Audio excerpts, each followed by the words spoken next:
मैं सोच रहा था कि बारिश हो जाए तो मज़ा आ जाए।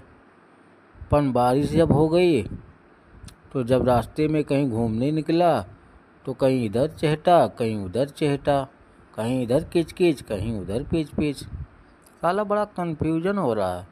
बारिश होए तो अच्छा, ना होए तो दिक्कत। बारिश नहीं होती तो गर्मी लगती है, बारिश हो जाती है